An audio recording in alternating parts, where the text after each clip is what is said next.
everybody, it's me, the Nitty Gritty Yarn Girl. It's Monday night, and this is Twisted Stitches. I hope your day is going well and that you're ready to have some fun here tonight. I thought that I would start off. We have like a list of so many things to chat about this evening. So I thought that I would just start off by showing you something that I've been working on. It's okay, Paul, you can stay there if it's better. We're having a little disclaimer here. We're having some technical difficulties, so we're going to do our best to keep our fingers crossed, and I hope you all will do that with us while we make sure that our technology works the way it's supposed to.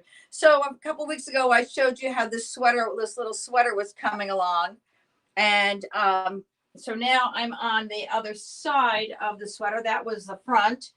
This is the back. And what I find really interesting is many of you might have had this whole sweater done by now, and that is not unusual. And so you may say, but you're the Nitty Gritty Yarn Girl. Why don't you have your sweater done yet? And so I thought I might tell you a few things that have been happening here just to keep you abreast of what's going on and what takes us so long to get some things done sometimes that I feel like I just want to scream.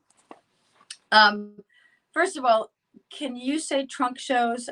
I have just scheduled, let's see, 1, 2, 3, 4, 5, 6, 7 trunk shows between now and the end of October.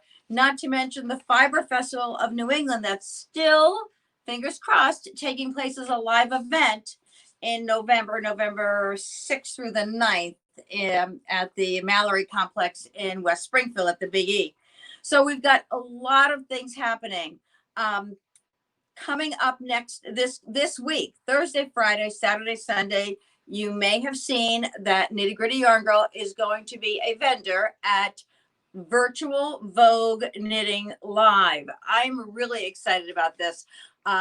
It's not easy to become a vendor at Vogue Knitting Live, and this is a great opportunity to be there at a virtual event, which kind of paves the way for the next time they have a live in-person event that we can be at. So if you haven't already registered, I will put the link up again for the marketplace. Now, if you've ever been to Vogue Knitting, you know that the marketplace tickets alone are about $25 for the marketplace, which runs Saturday and Sunday. Here you've got marketplace for 4 days, and the tickets are $3.99, which gets you $3.99, not $399, which gets you into all the market.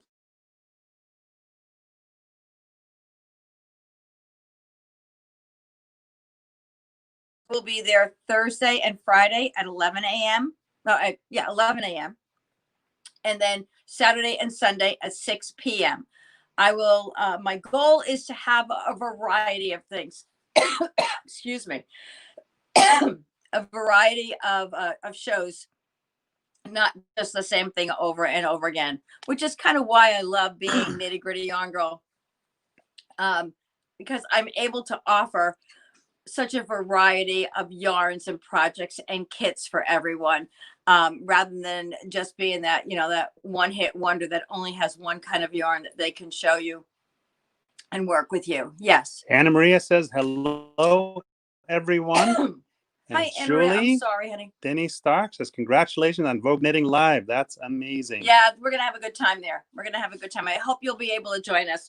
And through the week, I'm going to be giving away 4 free passes to the virtual marketplace. So watch the website, watch Facebook for that opportunity. I'm able to give 4. So I'll just kind of do random picks here and there. And if you're interested in going to the marketplace, I'm sure you're going to love that. So, and so that's Thursday, Friday, Saturday, Sunday. Next Monday on Twisted Stitches, if I'm alert, awake, and alive after 4 days of Vogue knitting, we have a really fun trunk show, and it's going to be Sock Mania. I've got some great sock yarns coming in. This is the beginning of the fall kickoff. It's taking a little while for the fall yarns to come in because of the pandemic, but we're starting to see that flow come along. I've got different yarns that are coming in. And so we're going to start off with socks. It's going to be a lot of fun because I've got some really funky sock yarns coming in, and I'll have some great deals for you when you purchase sock yarns, that the new yarns. And we'll be talking more about that next Monday. So keep that in mind. We got Vogue Knitting Thursday through Sunday and Sock Mania on Monday. Julie says socks! Yeah, Exclamation point. That's right, Julie. You've been doing socks lately. We've got fun yarn. Oh, before we get into our demo, is there anything else that anybody else's questions are? Doing it as we're getting them. All right. So I just want to switch over here. We're walking very gently tonight. You might remember that I showed you, excuse me while I turn my back to you. I showed this to you all last week. And we've gotten some great orders for this, the linen tote bag. And I just thought I'd show you a different look here. This one is done with a variegated and a solid yarn. So the nice thing about this tote bag is it's a real simple pattern. It's just worked in the yarn. I've worked in the round with slip stitches, which we're going to be talking more about tonight as well. And but what we've done here is, again, gotten a little bit more creative. We've done variegated and solid, and then we made the narrow stripes and the wider stripes. And so you can see how cute that looks all the way up, and this great little band. So if you haven't already ordered your bag, your tote bag kit, you can go to nittygrittyyarngirl.com and look up Simple Tote, and it's right there for you with a big variety of color ranges and for that you can choose from. And then when you get your tote, be creative. Create your pattern how you like: wide stripes, narrow stripes, or a variety of both. So that's just to give you another idea of how that yarn works up and how that tote bag can also be done. So I wanted to tell you about mosaics and charts today. And the reason why I thought this would be a fun thing to do is because, when we think about mosaic knitting or slip stitches, mosaic and slip stitching is the same thing. So when are we used to seeing slip stitch knitting? Right here in the night shift shawl, we have slip stitches using two different yarns. Now these are two variegated yarns or self-striping yarns. And so you get a multicolor look, but you can see where your slip stitches are right in here and right in here. The greens, and then these blues, and then the browns. So that's a slip stitch pattern. We also see slip stitches in the Breathe and Hope. Now, Breathe and Hope has a variety of stitches. There's kind of a little sampler here, but right here are your slip stitches. Now, in this pattern, in this shawl, we've done this in Art Yarns,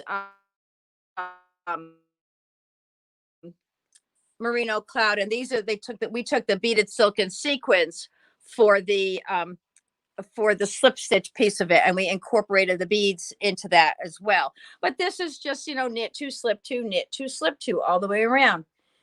In this case, this is worked in stockinette.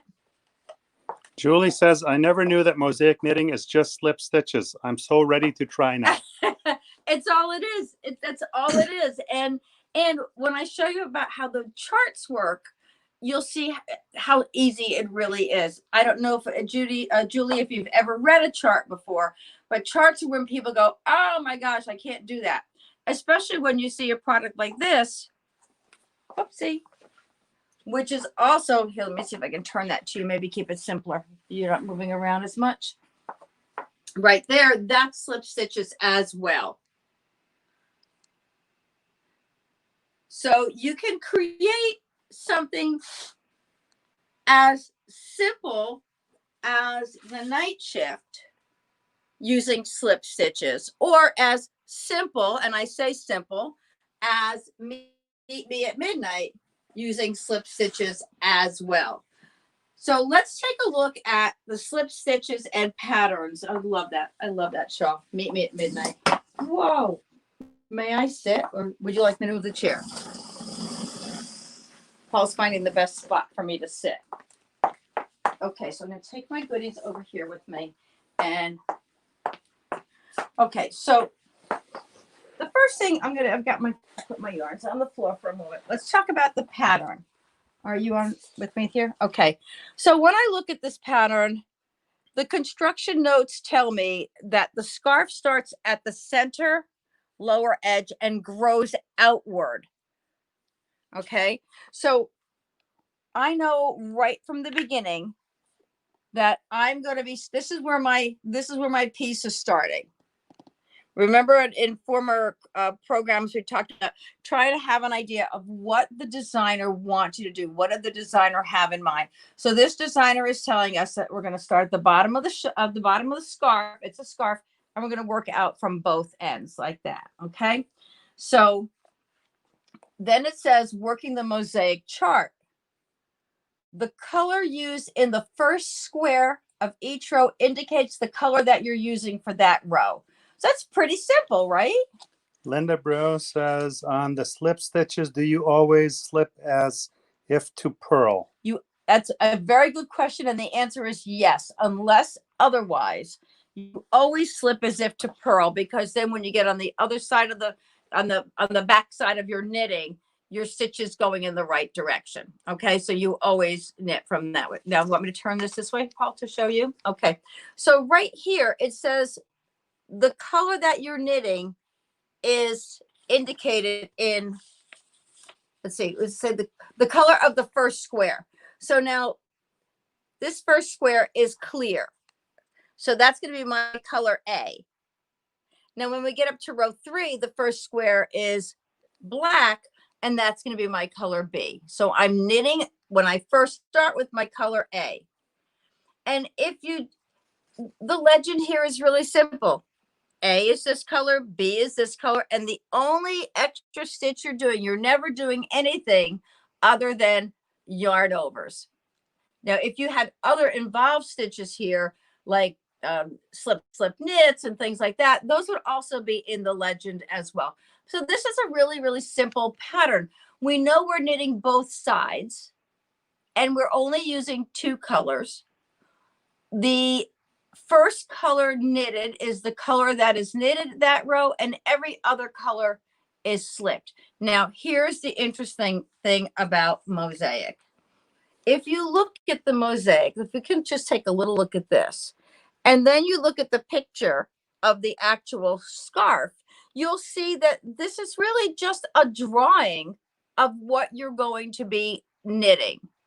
So if you follow the drawing all the way across, you shouldn't have any problem. So in this first row with our main color, charts are read from right to left. And then on your odd number rows, and left to right on your even number rows. So you're going to go this way and this way, this way and this way when you're reading. So what I do when I'm doing my charts, I know I have another one here where I started.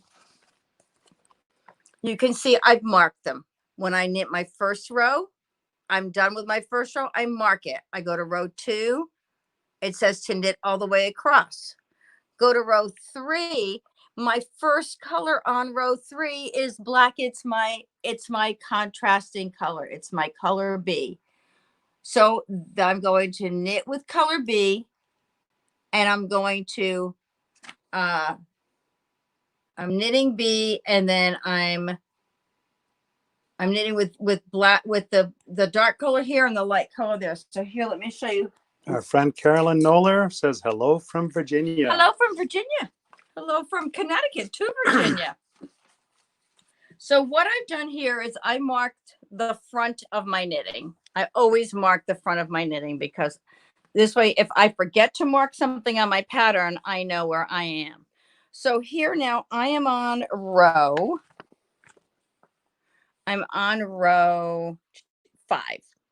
because I haven't, oh, no, I'm not. I'm on row 7. You know, you see what I did? I made a little asterisk there so that I remember where I start. So I'm going to take my blue, my darker yarn, my color B. I'm going to knit 1, yarn over, knit 1, yarn over, knit 1, knit 1. And then with my other color, I'm going to knit 3. Now this is my pattern, and if you, from the row below here, this is where I'm going to start slipping my stitches. So let me knit this and we'll see how we go here. So I'm on row 7 and I'm starting with my color B. So I'm going to carry my color up. I'm going to take my blue yarn and bring it up. And I'm going to knit 1, yarn over, whoop, knit 1, yarn over, knit 1, yarn over, knit 1, yarn over, knit 2, knit 1, knit 2. Now I'm going to knit 3. No, I'm going to slip 3. Now when you slip, you're on the right side, so I want to slip with my yarn in the back. Slip. Am I slipping those or am I knitting those? It looks to me like I'm knitting those. I'm slipping those. Carolyn Noller says, I have always avoided a pattern with a graph. Thank you for helping. Well, you know, if you just do what they tell you to do. So now I'm a little bit confused here. Now I'm knitting with my my dark yarn. So now I'm going to refer back to my pattern, and it says every row is knitted with one color while the other colors are slipped purlwise with the yarn in the back. On the right side rows and the yarn on the front. So I'm knitting with blue, with my blue, so my greens are slipped.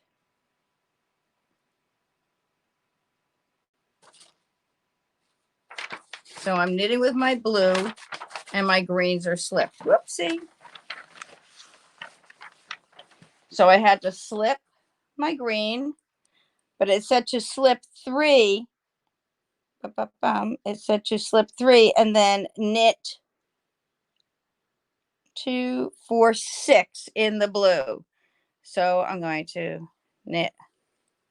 Now you see I've carried that yarn across. 1, 2, 3, and 4, and 5. Now I'm going to slip I'm here again, so I'm going to slip my 3 whites, my 3 greens, and then I'm going to go back to my blues. Slip my greens, and then I go back to my blues, which say knit 1. I'm reading this upside down here. I would say knit 1, yarn over, knit 1, yarn over, knit 1. So knit 1, knit 1. It's okay, it can stay there. Yarn over. And I lost it again. Excuse me. I'm sorry. This is not the best chair to demonstrate in because I can't really knit 1, yarn over, knit 1, yarn. Okay. Knit 1, yarn over. And I lost my needles. Okay. Knit 1, yarn over, knit 1, yarn over,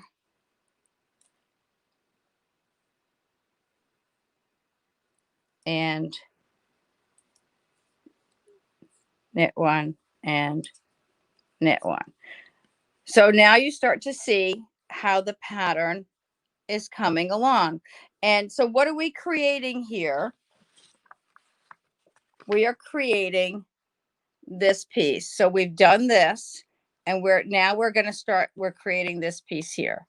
So remember, in this pattern, and your legend will always tell you, and hopefully the designer, the person who wrote the pattern, will explain it to you. She's pretty clear here in this. And the nice thing with this pattern is, just like the Meet Me at Midnight pattern, is it's all knitted. There aren't any purl stitches in here. The only purl motion you're doing is you're slipping purlwise.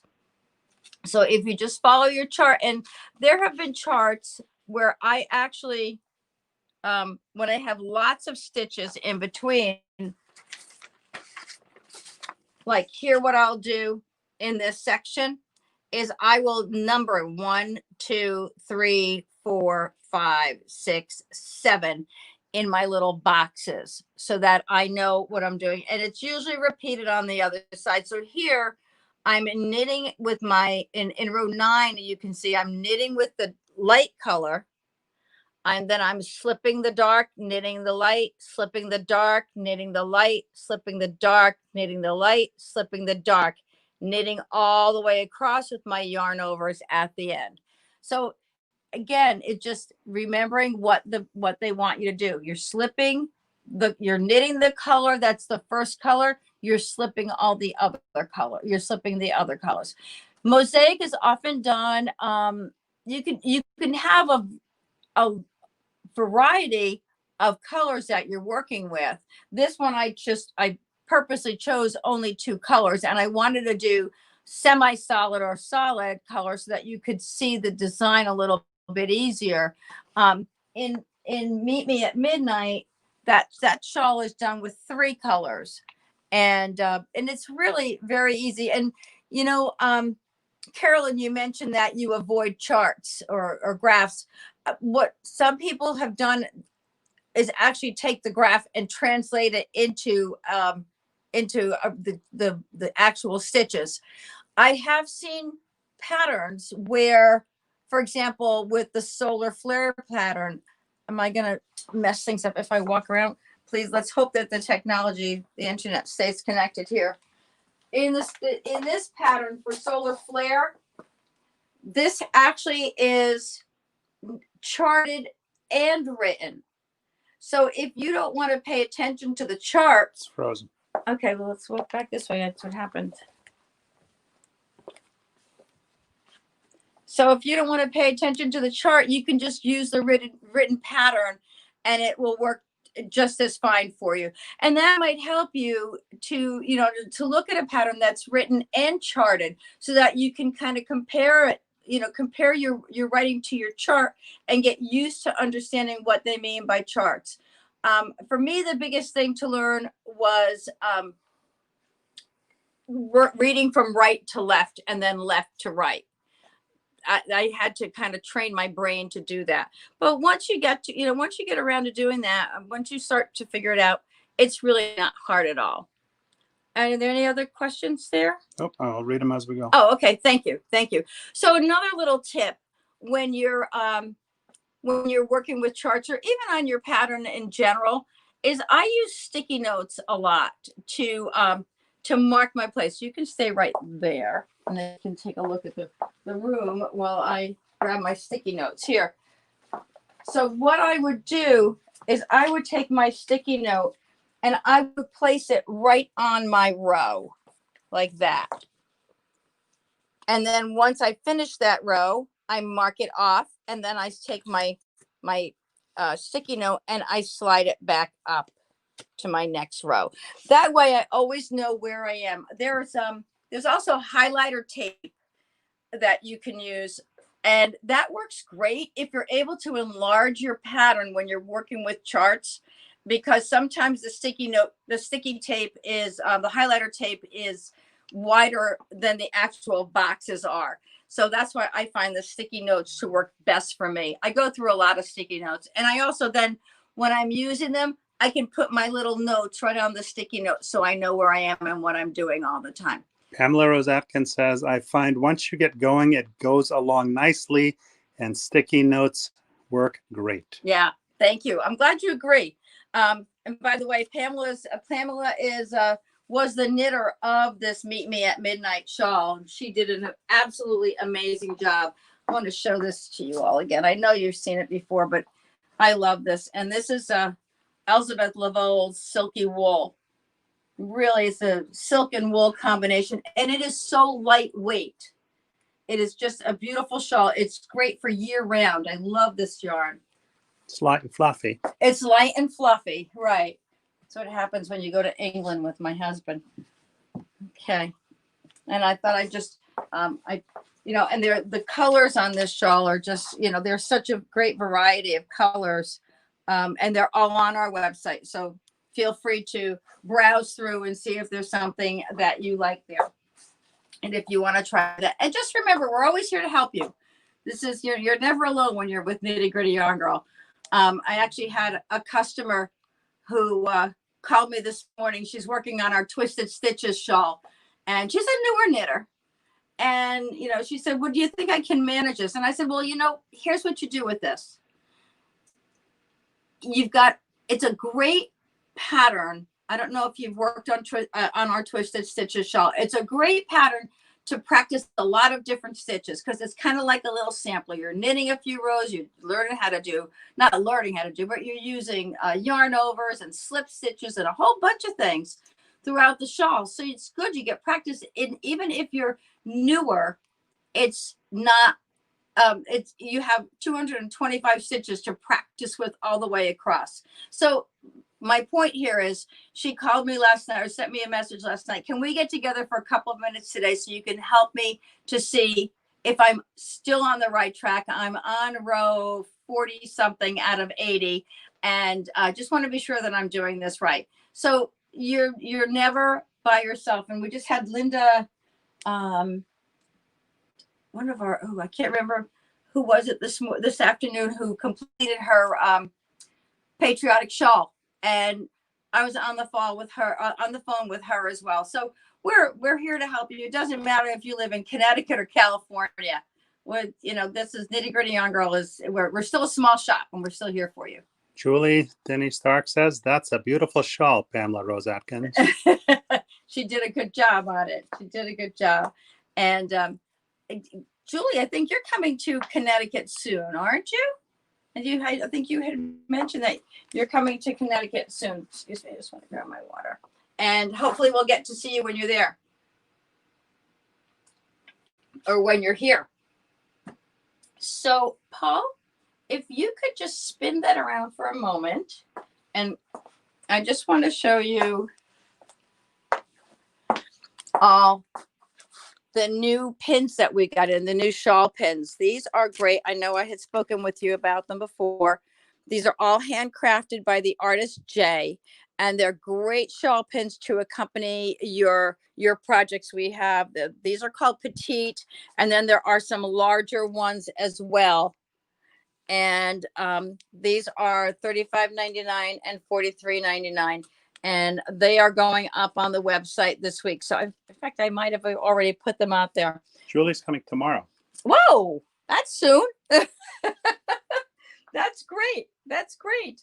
So, we've got our accessories here. If you're looking for needles, we have a couple of different brands. We absolutely love our Likey needles. And this is the highlighter tape. If there's ever something that you need, if you're ordering online, you can always put a note in the notes section of your order, and we're always here to help you to accommodate your need as best we can. So don't ever be ashamed or afraid to say, do you have this or that? And if we do, we'll accommodate you. Okay, perfect. I think we're about to the close of our show. Am I right? Well, I want to thank you all. If there are any questions, please feel free to put them in the chat box. And be looking for the link for Vogue Knitting Live, and I will keep you posted about that event and the tickets for the marketplace, if we can pop a few of those up here between now and Thursday for you. And we will see you then.